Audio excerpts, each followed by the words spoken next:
নমস্কার। সত্যমঙ্গল চ্যানেলের সকল দর্শক এবং শ্রোতা বন্ধুদের জানাই আন্তরিক শ্রদ্ধা ও ভালোবাসা।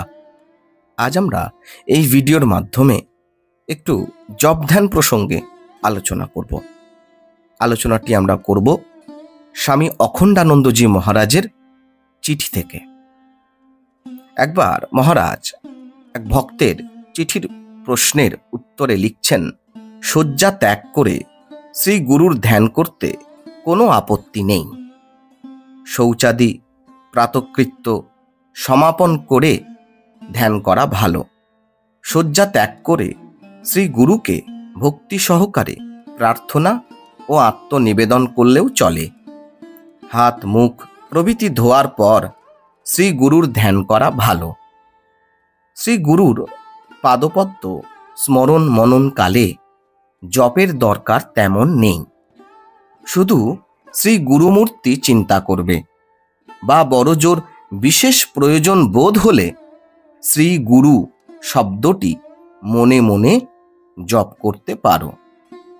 প্রাতে ব্যায়ামের পূর্বে ইষ্ট ধ্যান ও মূল মন্ত্র জপ করবে। সর্বপ্রথমে এই অত্যাবশ্যকীয় কাজ সেরে নেবে, তারপর কাজ আরম্ভ করবে। মূর্তি চিন্তার সময় সর্বদা মনে রেখো, গুরু ও ইষ্ট অভিন্ন। তোমার ইষ্টের মূর্তি সর্বদা ধ্যান করবে এবং জানবে ওই মূর্তির মধ্যেই তোমার গুরুর মূর্তিও নিহিত আছে। কিন্তু কখনোই ভিন্ন ভিন্ন মূর্তি ধ্যান করবে না। জপ, ধ্যান, ইষ্টচিন্তা প্রভৃতি বিষয়ে কখনোই গুরু ভিন্ন অন্য লোকের সঙ্গে আলোচনা করবে না। নানা লোকের নানা কথায় ভক্ত সাধকের মনে দ্বিধার সঞ্চার হয়, বিশ্বাস ও শ্রদ্ধা শিথিল হয়ে পড়ে। জপের মালা বুকের 1 ইঞ্চি ওপরে বা নিচে থাকলে বা অন্যত্র থাকলে কিছুই এসে যায় না। জপের মালা তো কেবলমাত্র সংখ্যা ঠিক রাখবার জন্য।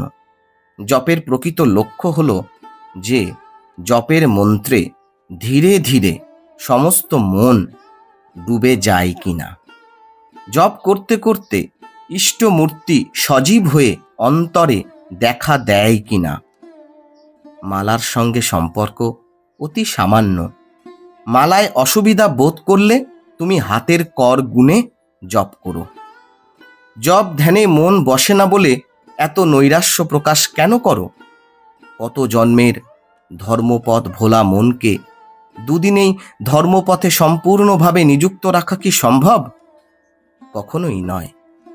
একাগ্র চিত্তে গুরু নির্দিষ্ট পথে দৃঢ় বিশ্বাস ও শ্রদ্ধার সঙ্গে চলতে থাকো। ক্রমে সফলতা আসবে, ক্রমে আনন্দ লাভ করবে। দেখো, তোমার কর্তব্যে যেন কোথাও ফাঁকি বা ত্রুটি না থাকে, তাহলেই তুমি নিশ্চিন্ত। বাকি ফল গুরু বা ইষ্টই দান করবেন, সেজন্য ভাবার দরকার নাই। কি অপূর্ব, কি চমৎকার আলোচনা করেছেন স্বামী অখণ্ডানন্দজি মহারাজ। মহারাজের রাতুল চরণে আভূমি লুণ্ঠিত প্রণাম জানাই। সকলে খুব ভালো থাকুন, সুস্থ থাকুন, আনন্দে থাকুন। আজকের আলোচনা এইটুকুই। আশা করছি আজকের এই আলোচনা আপনাদের খুব উপকারে আসবে।